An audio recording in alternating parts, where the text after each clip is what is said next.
We're going to get started. My name is Carrie Karsgaard, and I am here representing a lovely organizing group through Arizona State University's Education for Sustainability and Global Futures Learning Futures Collaborative, as well as the Office of Global Engagement at Mary Lou Fulton Teachers College. And we've been working in collaboration with the Regional Center for Expertise on Education for Sustainable Development here in Phoenix. That is actually represented by Alejandra, who's joined us here today. So good to have you, Alejandra.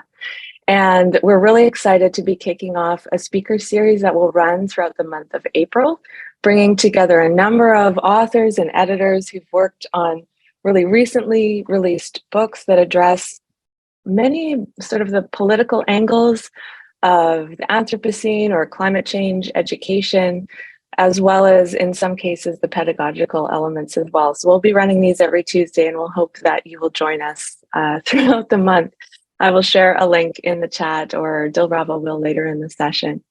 And so I am a doctoral fellow here at Arizona State University in the Mary Lou Fulton Teachers College, and I'm co-moderating here today with Dilraba Aniatova, who is a PhD student in education policy and evaluation here at Mary Lou Fulton Teachers College. And she's really interested in rural and environmental education in post-Soviet countries, and I know really connected with some of the content in Peter Sutoris's book. And so I've got my copy here. You can't quite see it because of the blur. We're discussing today educating for the Anthropocene, schooling and activism in the face of slow violence. There we go, Dilraba showed it, with the author, Dr. Peter Sutoris. And we're going to run this a bit like a moderated discussion. So Dilraba and I have prepared a number of questions based on our readings of the book to discuss with Peter in case some of you in the audience haven't yet read the book. But you are also welcome to chime in and put questions into the chat, and I'll keep an eye on that. And later on the session, we'll raise some of those questions as well. Yes, we can definitely send the link to the book home. And for those of you who are in the Learning Futures Collaborative at ASU, we have also ordered copies for you that are available in the Office for Global Engagement. And so, yes, all of you should have a chance to read that.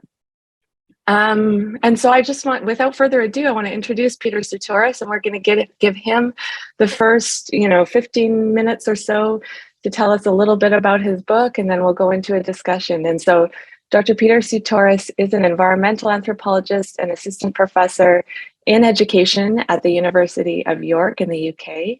And he's a graduate of Dartmouth College and Cambridge University, and the author of books, Visions of Development, Films Division of India and the Imagination of Progress, 1948 to 75, and also Educating for the Anthropocene, which we're discussing today.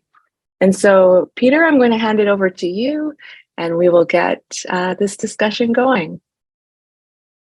Great, thank you so much for the introduction. I'm going to actually kick off with a video, which is something that we just recently completed, and it's basically an attempt to summarize the entire book in 2 minutes. And you can tell me how successful or not successful that attempt was. But you're one of the sort of first guinea pigs seeing this video. So let me see if I can get it going. We are living in the Anthropocene. But what does that mean? It means we are in an age of unspeakable violence against our planet. 66 million years ago, an asteroid collided with Earth. It caused the extinction of the dinosaurs and started a new era, the Paleocene. Today, humans have started another era, the Anthropocene. This time, we are the asteroid. Our disregard for nature has unleashed an environmental multi-crisis, a nightmare combination of linked emergencies from climate change to mass extinction. My book, Educating for the Anthropocene, asks how education might help us prepare for life in this era. Answering this question led me to Pashulok in India and Wentworth in South Africa. Going to these places felt like stepping into a time machine, a glimpse of what the future might soon look like for the entire world. The huge dams and smokestacks around me made it clear that the face of the earth is now the face of man. But the young people in India and South Africa also showed me just how powerful environmental activism can be. Listening to young people and activists in Pashalok and Wentworth helped me see that to tackle environmental destruction, we must rethink education. They taught me that progress starts with grasping what's at stake. This helps us care deeply about the future. Once we care, we can imagine something better.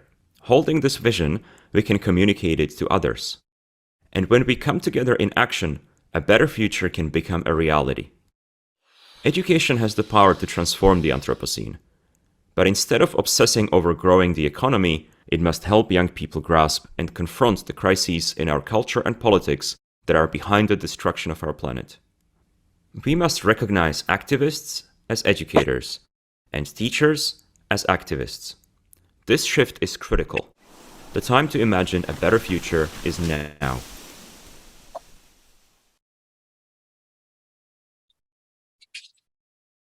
Find out more by reading Educating for the Anthropocene.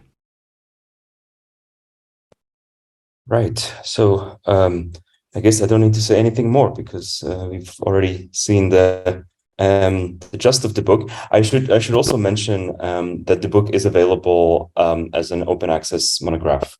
So if you don't have a physical copy of the book, you can access it for free online. So I'll make sure to drop the link to the open access version into the chat when I'm done speaking. But since I still have about 10 minutes, I am going to just pick out a few themes from the animation that we just watched, and I'll just go a little bit more in depth in a few of these, starting with the title. The Anthropocene in the title, which is a word that a lot of people are now familiar with, but also different people tend to use it quite differently. It is a word that comes originally from geology, and it basically refers to this idea that humans have started a new geological era. So we have sort of made a permanent mark on the kind of geological time of the planet. So you can see it here in this image, which basically represents the different strata and the different geological eras at the top.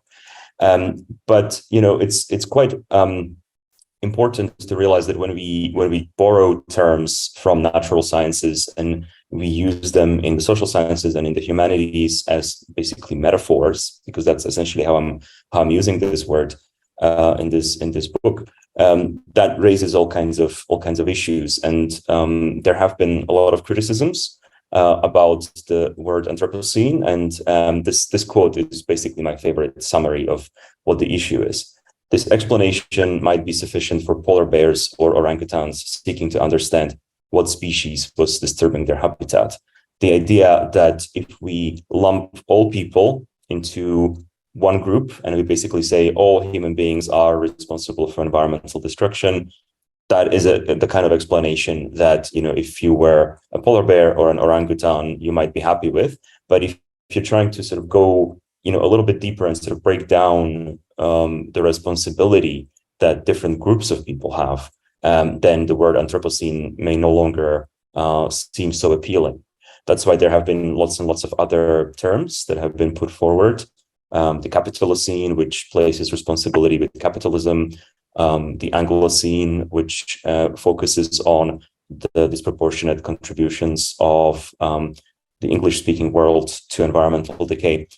But I guess the reason why I stick with the Anthropocene in this book, even though I recognize and in many ways agree with a lot of these criticisms, is that the book is in some ways trying to be sort of forward-looking, really thinking about, what is this predicament that we are now in, and all of us are in that predicament, and how can education respond to it? So it's less to do with trying to understand the history of how we got here, even though the book has quite a bit of history in it. But it's not so much about dwelling on the responsibility, as important as it is to make those kinds of distinctions. It is also, I think, important to recognize the kind of universal shared condition of living in the Anthropocene, which is the sort of theoretical departure for this book. So let me just tell you a little bit more about these two places. As you saw in the animation, a research site in India and a research site in South Africa. The site in India called Pashulok is a rehabilitation site for people who were forcibly moved by the Indian government when the Tehri Dam, which is the dam you're looking at in this photo, was built. It was a dam that displaced about 100,000 people. Was hugely controversial. In many ways, very much kind of impinged on the rights of indigenous groups, populations that lived in this region in the name of development. In South Africa, this is a street in Pashulok, which shows you what the rehabilitation site looks like.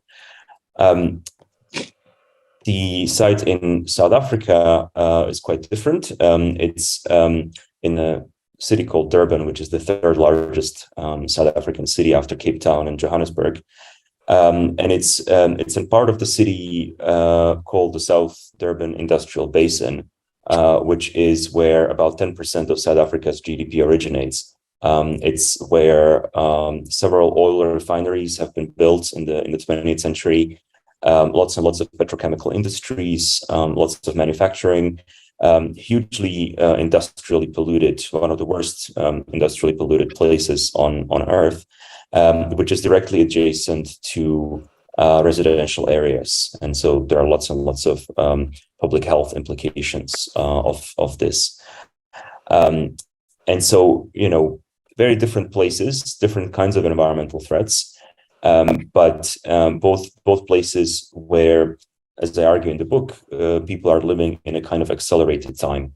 They're experiencing the kind of dystopian future that perhaps most of us are not yet experiencing, but that the rest of the world sooner or later is going to be seeing.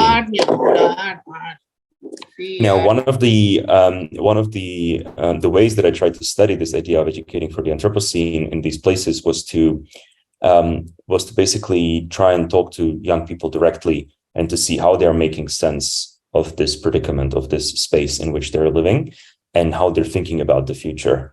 And I used quite a lot of visual methods in doing this, one of which was asking young people to draw pictures of what they thought the future was going to look like 100 years from now and what the past looked like 100 years ago. And one of the pictures of the future were quite dystopian, such as the one that you are looking at, or this one as well. Really quite sort of depressing images. Whereas the pictures of the past, in many ways, were much more sort of optimistic. There seemed to be a lot more harmony, a lot more natural elements. The people in these landscapes were happier.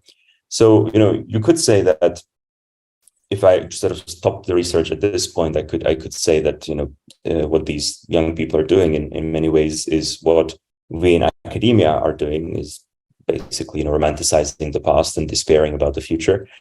But this book is an ethnography, so I got to spend several years in these places, and thankfully I got to go quite a bit deeper into the kind of imaginations of these young people. And the way I did that was through participatory filmmaking, basically teaching young people in filmmaking workshops how to handle filmmaking equipment, and then just letting them film whatever it was that caught their imagination, that they wanted to communicate about their lives, about their experience. And that led to really quite interesting results. One of the patterns that I picked out, that I discussed in the book, is the fact that in both countries, the young people were very interested in talking to environmental activists. So these places are not just places of the future. They're not just environmentally degraded. They're also places of resistance. There is a lot of activism here. And the young people used these films as ways to explore some of that activism without any kind of prompt or encouragement from me. They just sort of sought out these activist figures in the communities. So here you're looking at a still from one of the films that was made in India of one of the students talking to anti-dam activists, trying to understand what life was like before the area, the ancestral area was submerged by the dam. This is a shot from the South African film. You're looking at one of the activists against air pollution holding a device for measuring air quality, talking to the young people about the kind of activism that is going on in this area. And so this really led me to the kind of central question of the book, which is how activist counter narratives of change might shape a reimagination of the future. I get in the kind of more theoretical sections of the book in addressing this question into the idea of agonistic pluralism, which is basically this idea that we can have a sort of space of politics outside of kind of constituted space of government institutions, because the government institutions might have the effect of sanitizing the debate, kind of excluding certain views that are seen as beyond the pale from the perspective of the state. So, for instance, in the case of India, the idea that you would stop building large dams or that you would abandon this particular model of economic development that the government is pursuing, which essentially sacrifices the well-being of the few for the well-being of the many, or at least that's how it is presented. That would be seen as beyond the pale. But in the activist circles, among the activists who are challenging these narratives, it is conceivable to enter into these debates and to actually create this kind of alternative political space in which we are agonizing, so agonistic, agonizing together pluralistically over these very difficult questions and these difficult issues. And so in the book, I identify activism as a space of education, as a space of learning that in many ways is doing more for educating for the Anthropocene than some of the formally constituted formal spaces of learning the schools might be doing. So I'm aware that I'm basically out of time. So really just a few concluding points.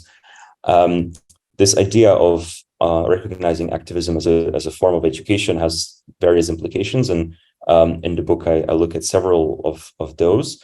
One quite obvious implication is to recognize that spaces of education are not the same as spaces of schooling. So even though we tend to use schooling and education kind of interchangeably, these are actually two very different things.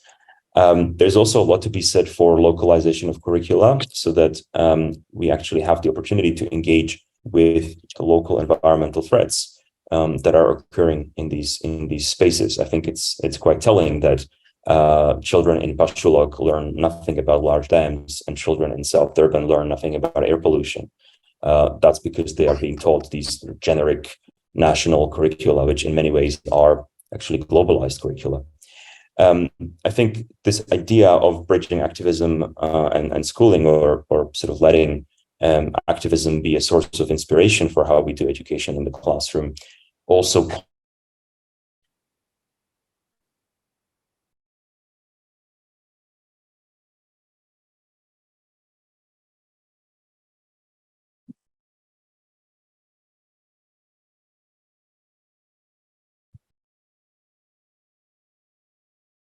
I think his internet is weak. No, I think it's his internet. Yeah, right at a critical moment. He's in Nepal. Oh no.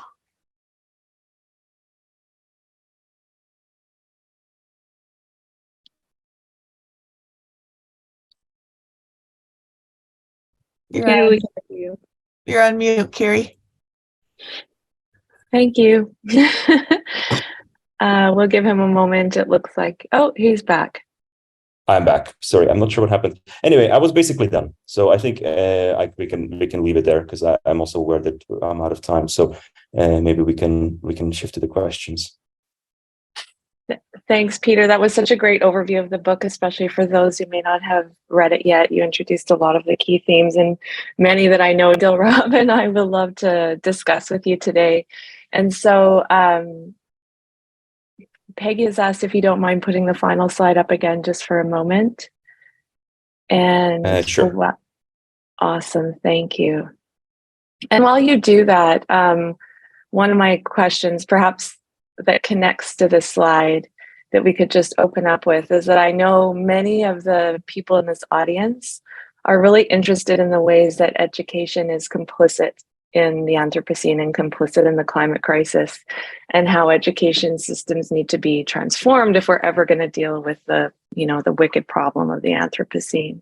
And so, as you have on the slide and you articulate in your book, the bureaucratization of education might be part of the problem, because it leads to this depoliticization, as you talk about, and then ends up resulting in sort of flat responses to the Anthropocene in education. And so some of this you allude to on the slide. So maybe you could just tell us a little bit more about that. Can you share a bit more about this and how your research shows the issue could be countered in education? You know, what did we learn from these activists, and how could education be transformed away from its sort of depoliticized and bureaucratic tendencies? Right. Yeah, I mean, there's quite a lot in the book about that question. I mean, I think for me, the sort of first thing that comes to mind is actually the kind of journey that I myself went through when I was working on this, where I think I sort of started out. Maybe I'll stop sharing now. I sort of started out, very much thinking of activism and schooling as a kind of dichotomy, where schooling is the kind of evil, oppressive, very sort of problematic space, and activism is this sort of much more kind of positive space, for change and for cultivating political agency.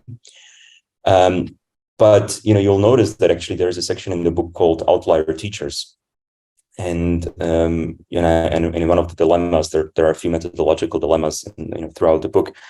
I actually described this sort of shift in my own perspective, where I started realizing that these two things, these two spaces, are not actually entirely separate. They're not opposites, and people have all kinds of hybrid identities. There are educational activists and there are activist educators. So you actually do have teachers who are being quite subversive in what they do, and who maybe on the surface are following the government curriculum, but actually when you really look at what they're doing in the classroom, there's one teacher in the book I quote who talks about the idea of the hidden curriculum, for example. They take all kinds of risks and they make all kinds of departures from that model. So to me, one lesson was that actually not all schooling is bad, and not all activism is good necessarily, and that also there are overlaps between those two spaces, and perhaps those kind of hybrid figures, who sort of move between the two, in some ways are the most interesting for me as a researcher, because they do something really quite unique and quite interesting in the way that they negotiate, those differences.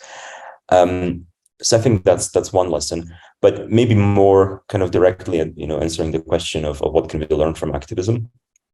The key kind of point to me would be that these activist spaces, these activist sort of cultures and subcultures, tend to view young people as political beings, which means that the young people, even though they may not be 18, they may not be adults, they may not have the right to vote, they are, they have a voice, they have an opinion, and that is something that is important and something that we should be listening to.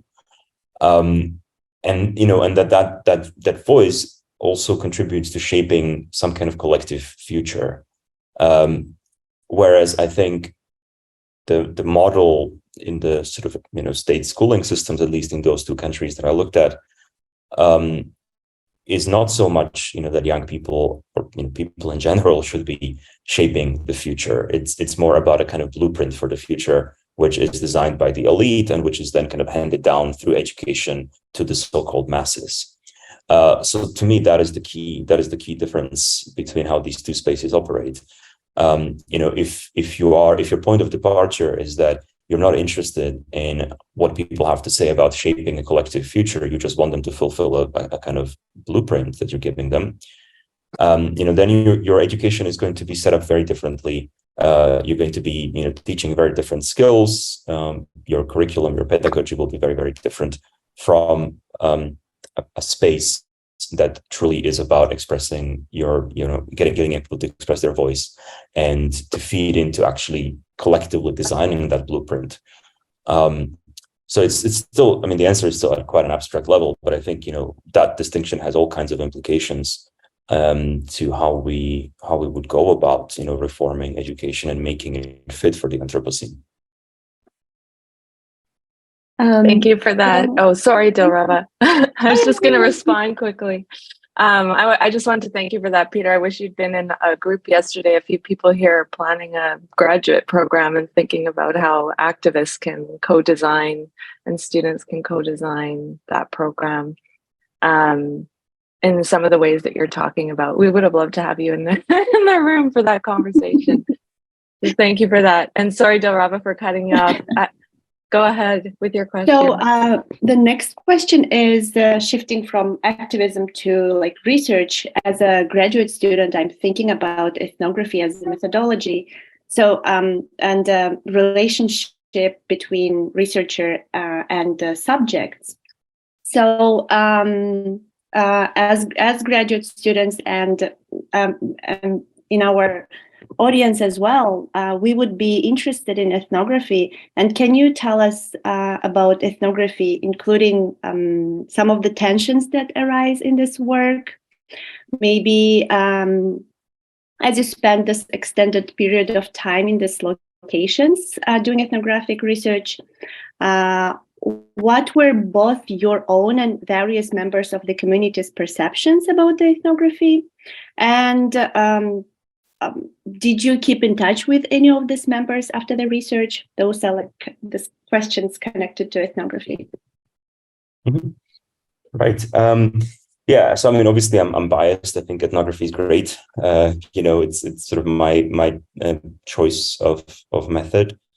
I think particularly because unlike other forms of research, including in-depth qualitative research, to me, one of the sort of beauties of ethnography is that you go in with a set of questions and you actually have the time and the space to realize that your questions are wrong, and that you can actually almost think of your research questions as being co-produced with the people on the ground that you're working with. So you might be bringing in a set of ideas or questions based on what you're thinking and what you've read in the literature, but ultimately a lot of the times you kind of hit a wall with those, because you realize that actually the expectations and the way you imagined that field size to be is entirely different from how it actually is. And I think with most other methodologies, there isn't really the expectation or the opportunity to kind of pivot, right, and to say, okay, I'm going to think about my research differently. I'm going to shift entirely in what I'm asking and how I'm approaching this project. So I think that to me is one of the sort of major strengths of it. But you're right, there are also all kinds of tensions. There's a tension between wanting to do research, which means that you have to ultimately write and publish potentially something, and kind of doing justice to the lives and the experiences of the people on the ground. And those two things can actually get in conflict sometimes, because doing research in the way that we can sort of make sense of through our Western lenses and approaches to what we consider research to be, what we consider rigor, rigorous knowledge to be. I think doesn't necessarily always fit with what is meaningful for the people on the ground in a particular community, and the research can become quite extractive. We can get into activities and sort of data collection that is primarily benefiting us as the researcher. To me, one of the ways to deal with that, was frankly just to kind of acknowledge that I am most likely getting more out of this than the research participants are, and so I'm not kind of going to pretend, that I'm somehow being altruistic in this endeavor, or that that they are getting more out of it than I am. I think in some ways just kind of being upfront and honest that yes, I am asking for your help. You are helping me. I am not helping you. It is I who owe a debt of gratitude to you, not the other way around. I think that acknowledgement helps. But at the same time, I think there are ways, like kind of touching on the part of your question about keeping in touch and maybe sharing some of the findings. I think there are ways to do that, and I did go back. In fact, I was in the South African site just in January of this year, doing a kind of policy workshop where a lot of the activists and a lot of the teachers from the school where I did the research came, including some of the students. And I think my sense certainly was that they appreciated the fact that I, as the researcher who did this work, didn't just kind of disappear, but that I did come back. I did share the findings with them. I sort of try to make an effort about thinking about what are the implications of these findings for this particular community. What can be communicated from this research to policymakers. So, we engaged in this exercise where we were kind of drafting together a policy brief. And, even if nothing kind of materially changes as a result of this, again, I think just kind of creating an opportunity and an opening for some of these research participants to be recognized as political beings, to have a sense that, yes, my voice matters. Here's somebody who's listening to me and who is trying to take what I have to say to policymakers so that they can make changes in how education is done. We may not create an education reform out of this, but still, I think feeling like, yes, somebody was actually listening to me. I think that is valuable in itself. But even so, I would still say, that I benefited more from this than the research participants did. And I think just, again, being kind of honest about that is important.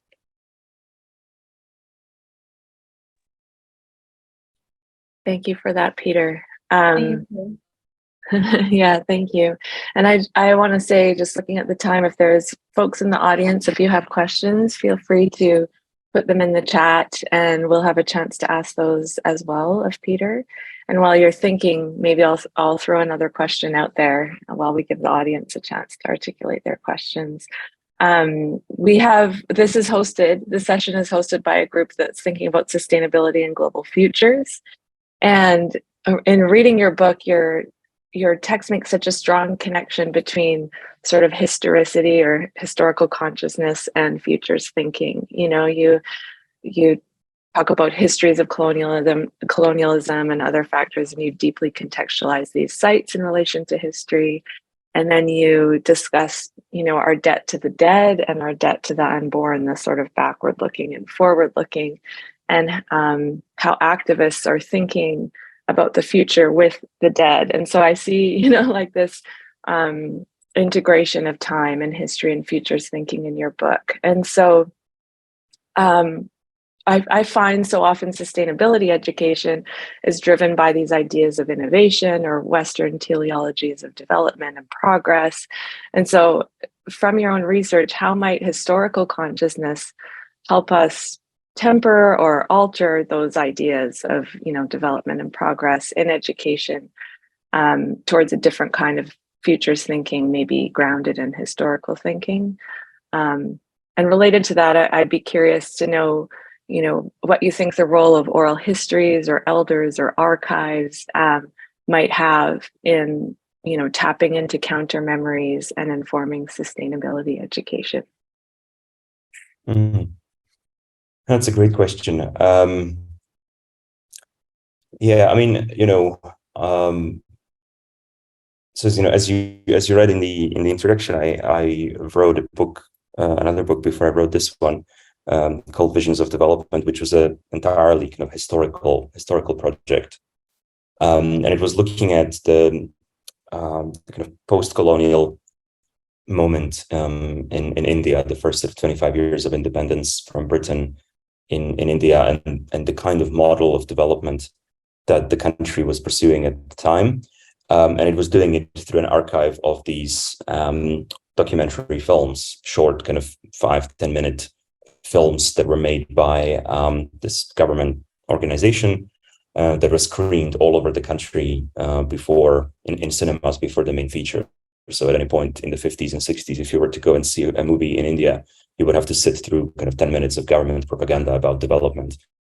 And I was looking at that archive and trying to kind of make sense of what these films are telling us about development. And believe it or not, that's really the kind of genesis of this current book. I mean, even though the two books might seem totally different and dealing with very separate issues, the argument I ended up making in that first book was that those films that I was looking at were communicating this kind of polarized vision between the elites and the masses, which I sort of already alluded to. That here's a blueprint of a Western model of development. That we, as the elites of this country, and these elites were invariably men from wealthy families in the cities, most of whom had studied abroad. So they were deeply kind of steeped in that Western discourse of development and progress. So, we've determined that this is the blueprint that the rest of the country, all the people watching these films, that's what you should follow. And in many ways, this new book, Visions of Development, Educating for the Anthropocene, all it does is it brings that historical theme into the present moment. We may no longer have these kind of propaganda films and cinemas, but we do have an education system, and that education system is how the government speaks. It is where some of these blueprints and some of these ideas of the future are handed down, are communicated to young people.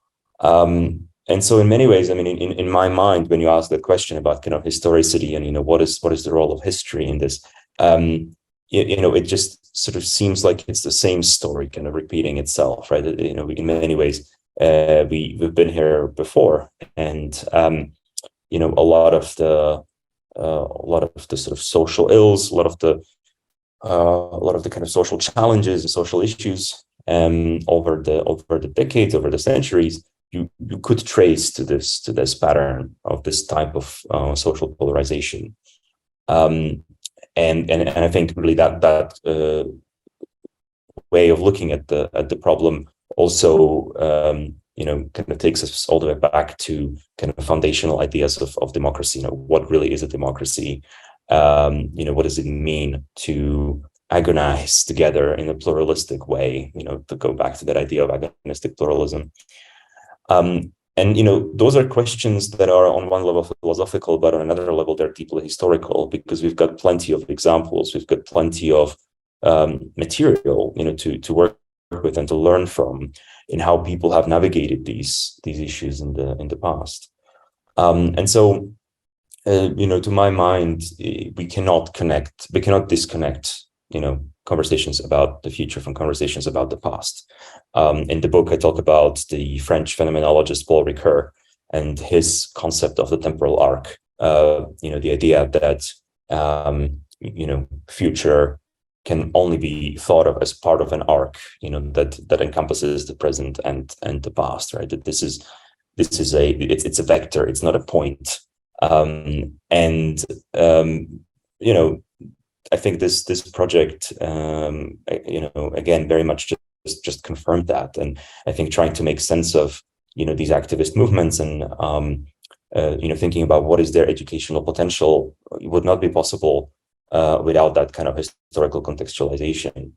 And I think in that sense, yes, this was ethnography.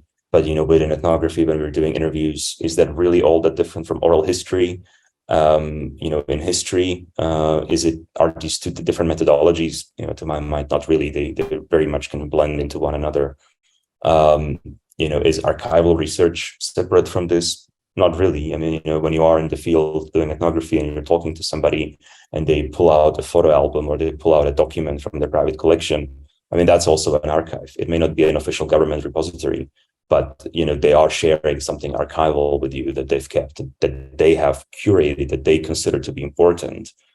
And so maybe that's another sort of reason why I find ethnography so appealing, is that you can very much blend in all of these methods into one. It's a very kind of holistic way of doing research.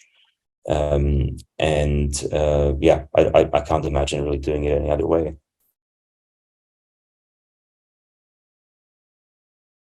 Wonderful. Thank you so much for that, Peter. Big ideas, I know.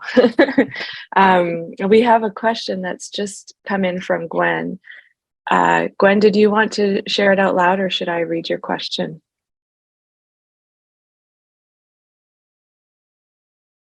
I can go ahead. Sorry, I had trouble getting to the mute button.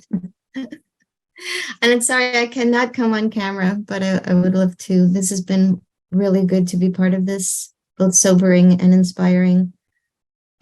So I guess, yeah, it's helpful to say it out loud rather than write it. I think people might have a sense in higher education, I'm talking about particularly, but no way only, that so many students have been struggling, both in terms of conditions of their lives and tragedies in their lives and their whole experience of school, especially the first couple of years of college. In higher ed is where I work. And so many students, in a way I've never seen before. I've been doing this work for decades. And it's getting talked about as like a mental health issues for the individual students, like investing more in mental health services, but very individually. And students who I speak to and I have international conversation groups with students at where I teach. The environment is a big issue of concern.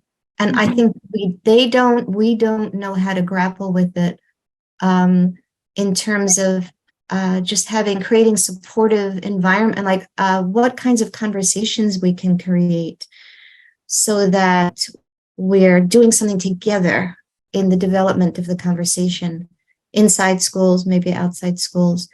So I hope I said enough to make some sense. And that I am working with educators from around the world who are also wanting to take this on and to not relate to, quote, mental health issues as they're all, thousands of individual students rather than kind of what's going on for all of us. Right.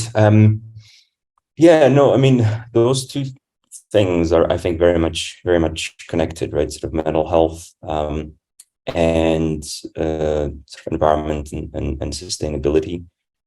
There has been some research. I don't know how reliable it is, but it sort of makes sense, kind of linking even increased rates of suicides in certain countries with teenage suicides with the kind of the messages that young people might be given in schools about the future of the environment. But it's not, I mean, psychology is not my area of expertise, but just speaking from my experience as an anthropologist, I certainly get the sense that the thing that fuels the hopelessness and that contributes to these mental health issues isn't necessarily how bad the crisis is. It's more, whether or not we as in, the young people have ways to do something about it. So even if this is a huge crisis, but I feel like, yes, I can actually do something about it, then I'm not as likely to feel, as despondent or as hopeless about the situation, as if, maybe the crisis isn't quite so severe, but there's nothing for me to do. So I think that very act, that I was talking about earlier, of creating space for young people to be political beings, to kind of like intentionally cultivating that, that yes, the voice is important, and that these ideas of kind of alternative shared futures, being expressed, being listened to by other people, including by adults, that in itself creates a sense that, okay, maybe I don't know exactly what it is that I can do about it, but at least I'm in the process of finding out. I'm trying to work out, what it is that I as an individual and we as a collective, may be able to do to address this crisis. So I think, to me, that is always the starting point. But it is also true that, especially in communities like the ones that I looked at, which are very much on the receiving end of the kind of violence that comes with environmental destruction. These are very tangible experiences that people have, very rough experiences that can be life-changing. In the South African sites that I worked in, lots of the young people had lost relatives to various cancers, as a result of the air pollution and industrial pollution in the area. So these are very, very real things, and I think you do kind of reach a point where working at the level of a class or a classroom or a group of children may no longer be enough, and you might actually need to start getting into some kind of individual interventions, or different sort of supports that can be built around this. And I think this is sort of an elephant in the room. When we talk about environmental and sustainability education, we still are very much at the level of sort of school level or classroom level intervention. I think we do need to start thinking about the individual as well, and the individual in some cases being quite fragile and needing that additional sort of safety net. I think, unfortunately, in many places in the world, the education systems are so sort of strapped for resources, so under-resourced, that it's very difficult, to imagine that. But I do think we should at least be having that conversation, and at least being aware that yes, the environmental crisis and the mental health crisis kind of feed each other, and and that we probably need a range of different kinds of interventions to tackle those. So yeah, I'm not sure that really addresses the question, but really, I would just like to acknowledge that I think this is certainly a very, very important issue that doesn't get nearly enough attention. Yeah, I find it very helpful, and it just connected for me how I work with doing teacher training and work with students around we're not only in environments, we're all environment builders. Humans are environment creators as well, whatever environment we are in, we're creating it as well. And so that kind of connected to being sort of that we're global citizens. And so to start relating to students more in that way and being part of, just the way you said it was better.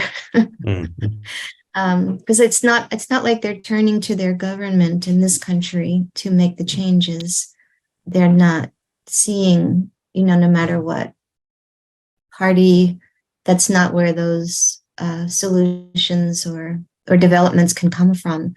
So, yeah, I appreciate this. Thank you, Gwen and Peter, for that dialogue. And we have another question also from Hong that's in the chat. And so I'm just going to share it on Hong's behalf. And there's a series of questions. First of all, she's curious what the reasons are for selecting these specific locations. So maybe you could share a little bit about that.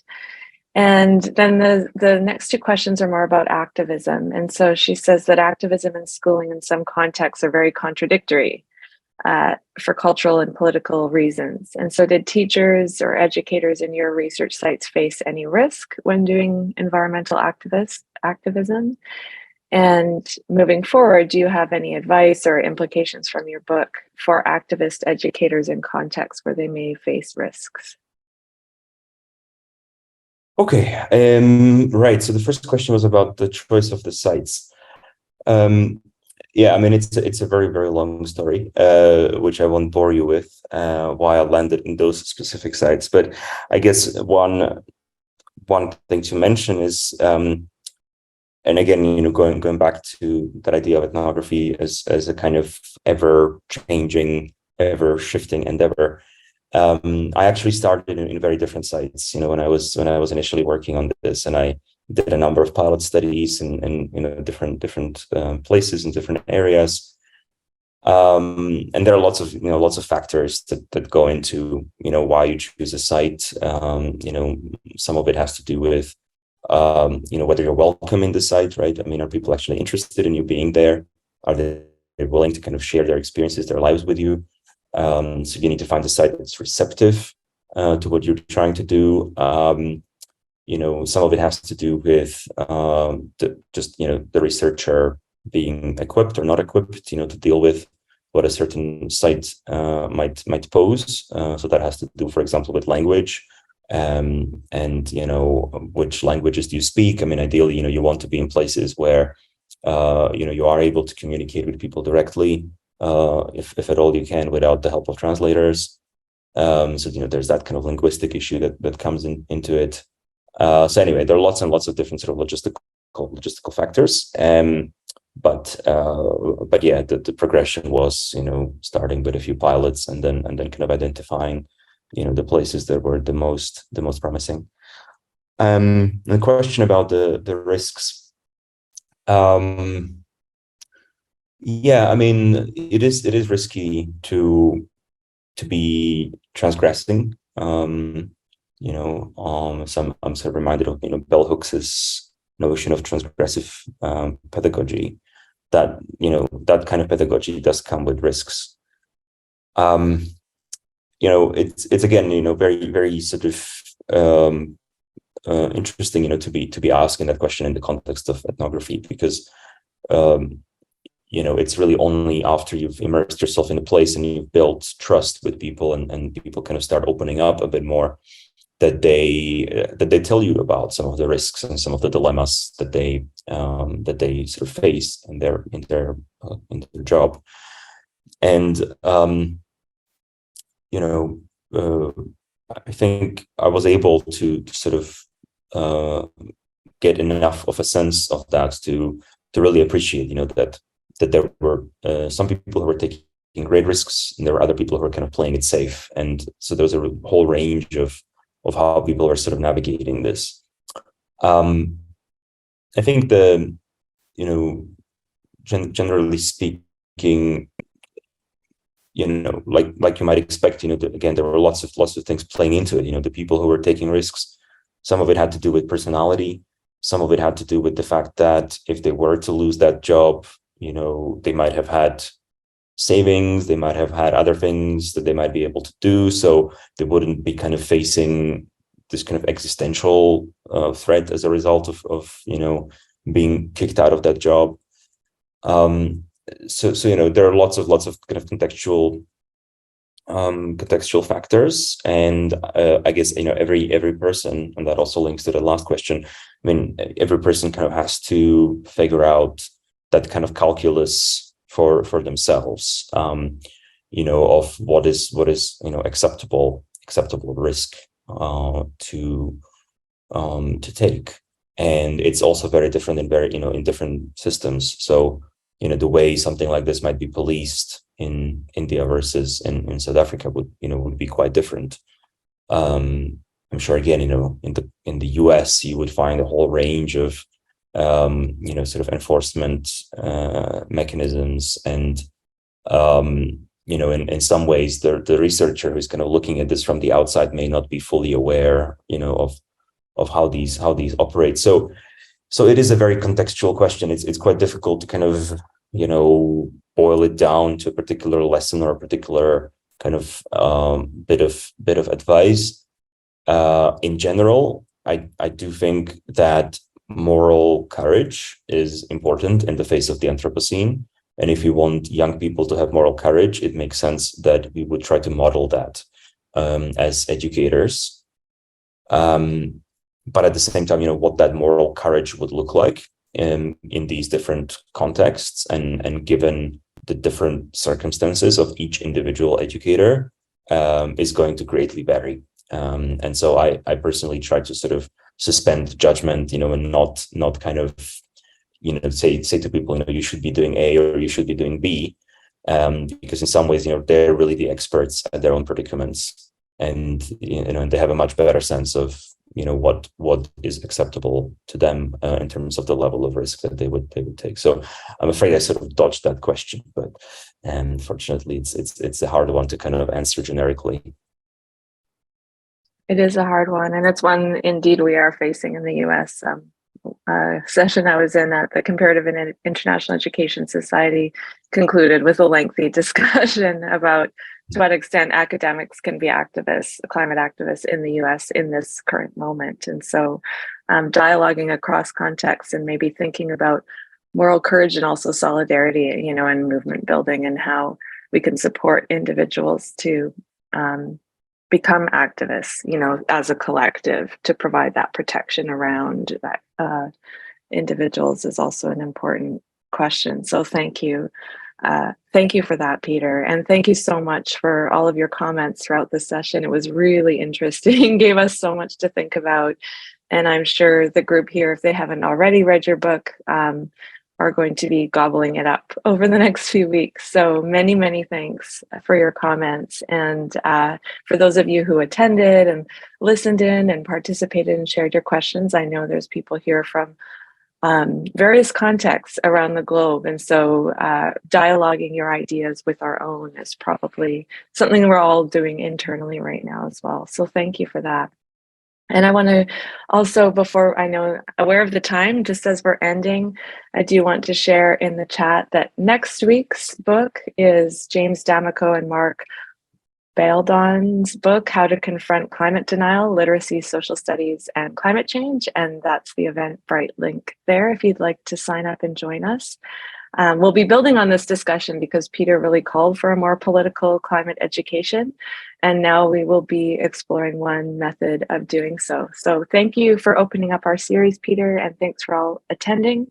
And have a wonderful night, afternoon, evening, depending on where you are right now. And take care. Thank you.